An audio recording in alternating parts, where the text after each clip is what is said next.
E aí, galera? Sejam bem-vindos ao canal Dilemas de um Professor. Eu sou o Rodrigo e estou aqui hoje para falar com vocês, continuar nossa conversa, na verdade, sobre a prova objetiva do PSS de 2024 para 2025. Galera, eu sei que a frequência dos vídeos caiu, mas a gente tem que convergir que o PSS deu uma esfriada e eu também preciso ter tempo para estudar. Infelizmente, o canal não é minha prioridade máxima. Eu tenho muito prazer em fazer esse canal e conversar com vocês, só que eu sou uma pessoa que tem muitos outros afazeres. Eu dou aula, eu tô fazendo curso, eu tô fazendo um monte de coisa. Então, assim, infelizmente eu não consigo dar a atenção que eu gostaria pro canal. Infelizmente mesmo. Eu gostaria de tirar minha renda só do canal, mas ainda não cheguei lá. Só que eu fiquei assim, olha, extremamente feliz com o feedback de vocês nesse período de PSS. Fiquei muito feliz com o crescimento do canal. Fiquei, olha, assim, coisas que eu vou levar comigo para sempre. Saibam disso, que eu fiquei muito feliz mesmo em poder ajudar um pouquinho vocês, poder conversar com vocês, poder conhecer um pouco da história de vocês, poder aprender com vocês. É... Pois bem, sem muita enrolação, vocês podem perceber que eu tô um pouco vermelho, né? Eu acabei de sair do banho, né? Eu saio um pouco vermelho. Deixa o like se estiver assistindo, gosta do canal. Se inscreva no canal. Não esqueça, não custa. Se inscreva no canal. Se você não gostar, você pode se inscrever mais pra frente. Mas se chegou até aqui e gostou, se inscreva, deixa o like, comente, né? E tudo mais. Pessoal, no vídeo anterior, onde eu falei sobre o ECA, eu comentei sobre a possibilidade de eu criar um grupo de WhatsApp para poder estudar. Só que, pessoal, eu comecei a ter alguns problemas para criar esse grupo. Primeiro, seria só para membros do canal, tá? Então, assim, eu teria que contar com a ajuda de vocês para mim poder adicionar vocês, porque a gente sabe que vira bagunça, né? Eu não quero que seja um grupo tóxico, né? Por isso que só vai estar lá quem realmente gosta do canal. Só que assim, pessoal, como é um período curto para estudar e tem todo um trabalho, tem que pedir pro YouTube, daí eu tenho que criar o grupo do WhatsApp, sabe? Eu tenho que ficar como administrador principal. Eu teria que pensar também nos possíveis moderadores do canal que iam cuidar do grupo, enfim, pessoal. É muita coisa para um curto período de tempo, para um curto espaço de tempo, né? Mais corretamente falando. Então, assim, pessoal, eu não quero deixar vocês na mão, eu não quero que vocês se tornem membro aqui no canal e eu acabe não trazendo para vocês aquilo que vocês gostariam de ter. Então, assim, pessoal, para evitar qualquer tipo de transtorno ou então queimar a confiabilidade de vocês em mim, eu prefiro não fazer no momento, tá? Mas o grupo do WhatsApp ainda tá de pé a ideia, só que talvez não com a finalidade de estudar, e sim mais para uma finalidade de construir uma comunidade que não seja aquelas comunidades tóxicas, muitas vezes tóxicas, né? Não posso generalizar também, que existem no Facebook. Pois bem, pessoal, chega de enrolação aqui. Vocês podem deixar no comentário aí, eu vou estar respondendo o máximo de gente possível. E tamo junto. Bom, conhecimentos didáticos. Eu vou falar hoje com vocês sobre a importância do planejamento escolar. Plano de aula, relação entre o planejamento da aula e o atendimento dos objetivos de aprendizagens, relação entre o desenvolvimento das competências gerais e específicas e as estratégias/metodologias utilizadas pelo professor e a avaliação.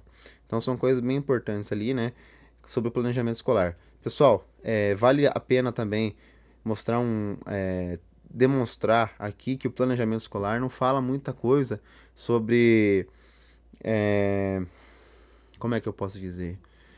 Sobre o professor ter que disciplinar aluno, tá? Porque eu vejo muita gente confundindo o planejamento escolar com o professor ter que dominar a sala, né? Nem sempre um professor com um ótimo planejamento escolar vai conseguir dominar uma sala. Porque para dominar uma sala, dominar assim entre aspas, né, que essa palavra é bem abrangente, pode significar várias coisas. Mas para um professor realmente conseguir ter domínio em uma sala de aula, nem sempre é o planejamento escolar que vai definir se o professor vai conseguir ou não ter o domínio dessa sala. Tem salas que realmente são bem complicadas, né? Então, enfim. Pessoal, então a dúvida que muitos têm é como estudar para um PSS ou para um concurso. Pois bem, gente, tem muitas formas de estudar, né? A mais completa qual é? Buscar autores renomados, referenciados, que escreveram sobre esse assunto, né? A maneira mais profunda de se estudar. Eu sei que muitas vezes, né, como o tempo é curto, não dá para estudar tudo isso, realmente não dá. Se a gente for procurar um autor referenciado, renomado, que escreveu sobre cada um desses temas, vai ser bem difícil. Mas vamos dar uma olhadinha num autor que sempre cai em concurso, em PCS, em processo seletivo, que fala sobre didática, que fala sobre planejamento escolar. Vamos lá? Pessoal, então eu estou aqui com o livro Didática, do José Carlos Libano, de 94. Bom, como vocês podem ver, é um PDF que está com uma qualidade não tão boa, mas ainda assim eu vou deixar disponível para vocês na descrição esse PDF, tá? Eu estou aqui na página 218 e aqui a gente tem a importância do planejamento escolar. Então essa base aqui para a gente estudar, ela é muito boa, muito importante. Eu vou ler alguns trechos aí para vocês verem se é bom ou não, né, esse artigo, esse livro, na verdade.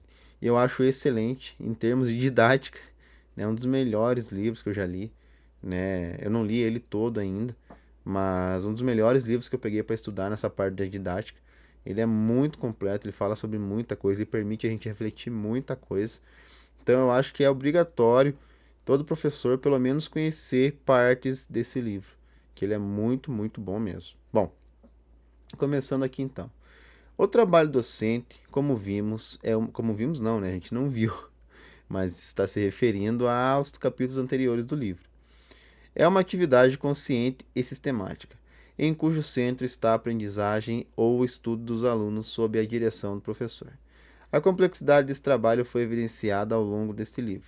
Ele não se restringe à sala de aula, pelo contrário, está diretamente ligado às exigências sociais e à experiência de vida dos alunos.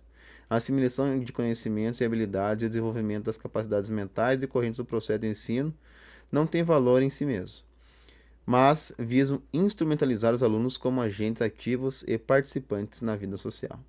O planejamento é um processo de racionalização, organização e coordenação da ação docente, articulando a atividade escolar e a problemática do contexto social. A escola, os professores e os alunos são integrantes da dinâmica das relações sociais. Tudo o que acontece no meio escolar está atravessado por influências econômicas, políticas e culturais que caracterizam a sociedade de classes. Isso significa que os elementos do planejamento escolar, objetivos, conteúdos, métodos, estão recheados de implicações sociais. Tem um significado genuinamente político. Por essa razão, o planejamento é uma atividade de reflexão acerca das nossas opções e ações. Se não pensarmos detidamente sobre o rumo que devemos dar ao nosso trabalho, ficaremos entregues aos rumos estabelecidos pelos interesses dominantes na sociedade. A ação de planejar, portanto, não se reduz ao simples preenchimento de formulários para controle administrativo. É antes a atividade consciente de previsão das ações docentes, fundamentadas em opções político-pedagógicas e tendo como referência permanente as situações didáticas concretas, isto é, a problemática social, econômica, política e cultural que envolve a escola, os professores, os alunos, os pais, a comunidade que interagem no processo de ensino. Bom, primeiramente, então, aqui a gente pode perceber que o Libânio ele fala muito sobre essa questão do planejamento do professor, nessa questão de tentar entender o contexto que você está inserido, tentar entender o contexto do aluno, planejar uma aula voltada para a vida do aluno, para a vida da comunidade escolar, porque não adianta você chegar numa aula, numa sala de aula ali, com um assunto top, só que não faz sentido para o aluno, então tem que tentar sempre aproximar, né, o conteúdo para realidade do aluno, senão, infelizmente, não há professor que consiga enganjar sua turma. Vamos ler mais um trechinho? O planejamento escolar tem, assim, as seguintes funções: a. Explicitar princípios, diretrizes e procedimentos do trabalho docente que assegurem a articulação entre as tarefas das escolas e as exigências do contexto social e do processo de participação democrática. B. Expressar os vínculos entre o posicionamento filosófico, político-pedagógico e profissional e as ações efetivas que o professor irá realizar na sala de aula, através de objetivos, conteúdos, métodos e formas organizativas do ensino.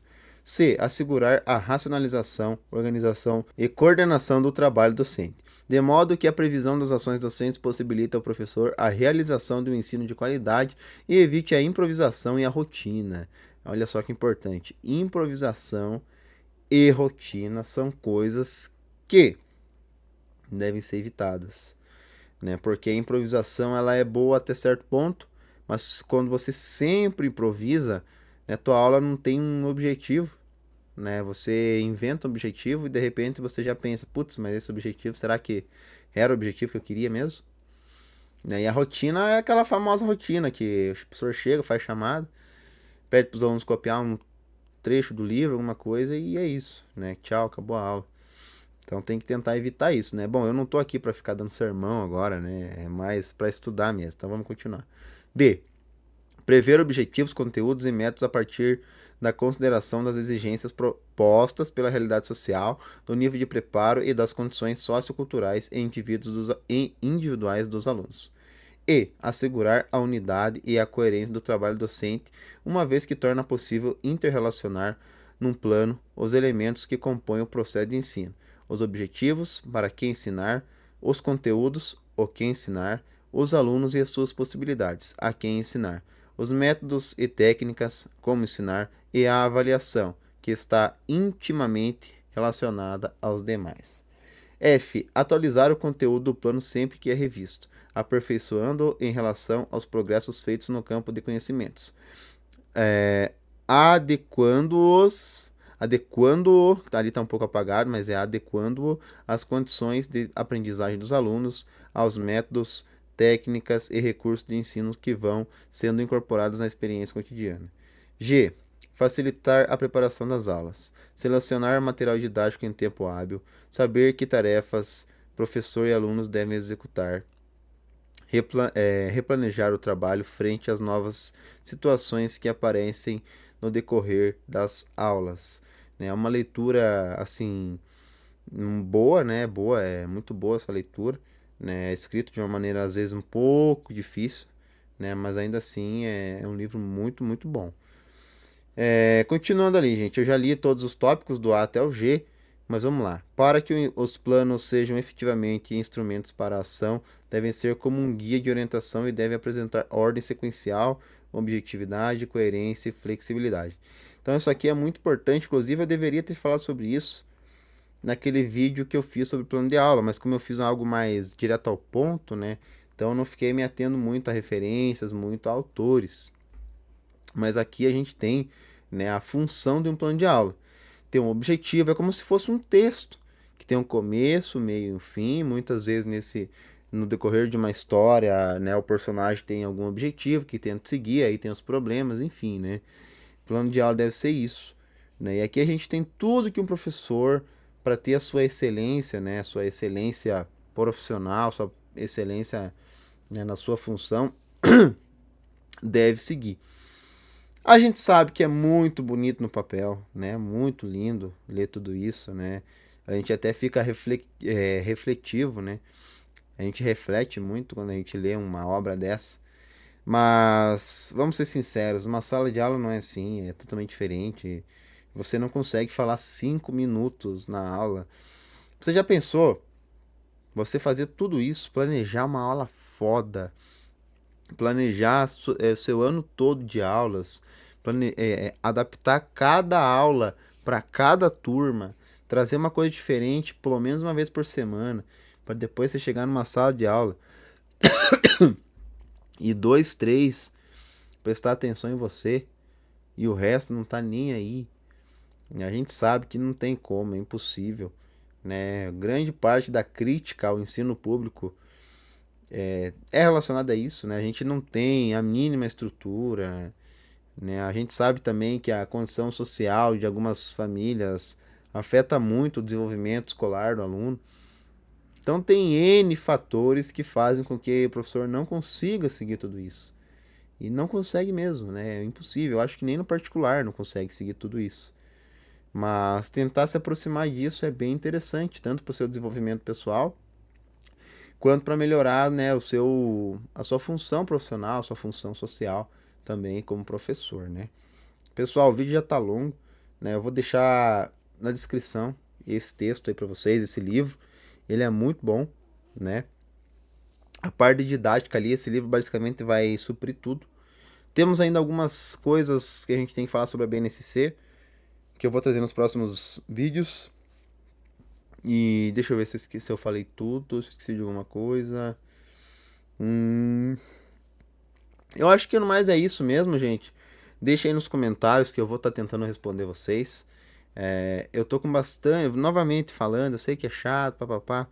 Novamente falando, pessoal, eu não tô conseguindo dar tanto foco, né, para os vídeos, infelizmente. Quem me conhece um pouco mais de perto, que assiste meus vídeos, deve saber, né, porque eu não tô conseguindo gravar tanto, que eu tenho uma vida corrida mesmo, né, então não é desculpa, eu sei que não é desculpinha, né, mas eu vou tentar gravar os vídeos na medida do possível e eu também não vou me forçar a gravar um conteúdo qualquer para vocês só para trazer. Eu vou tentar trazer um conteúdo de qualidade. Num vídeo assim, pessoal, não dá para trazer muita coisa, né? Infelizmente, eu gostaria de ficar falando 1 hora aqui, mas eu sei que no vídeo não enganja, o vídeo não vai bem, tá? Eu vou trazer algumas atividades no próximo vídeo. Eu já ia falar na próxima aula. É muita aula por dia. E a gente vai ver algumas questões, a gente vai fazer algumas questões juntos ali. E é isso, pessoal. Estudem, né? Bons estudos a todos. Se esforcem aí para tentar achar referências, né? Usem as ferramentas que vocês acharem melhor. Pesquise no Google, Google Acadêmico, SciHub, né? Tem várias maneiras aí de conseguir referências. Pesquisem concursos antigos, que também é uma ótima forma de estudar. Principalmente conhecimentos didáticos. Conhecimento didático não muda muita coisa de um concurso para o outro, tá? Pesquisem então aí o máximo que vocês puderem, né? Estudem. E essa é a minha dica para vocês. Eu não estou estudando quanto gostaria, né? Estou ficando um pouco ansioso com isso, mas vou sim tentar também focar um pouco mais nos estudos e postar vídeos na medida do possível. Mas é isso, pessoal, né? Realmente, eu já falei isso, mas agora realmente é isso. Fiquem com Deus, tudo de bom a vocês. Falou e até o próximo Te Lendo.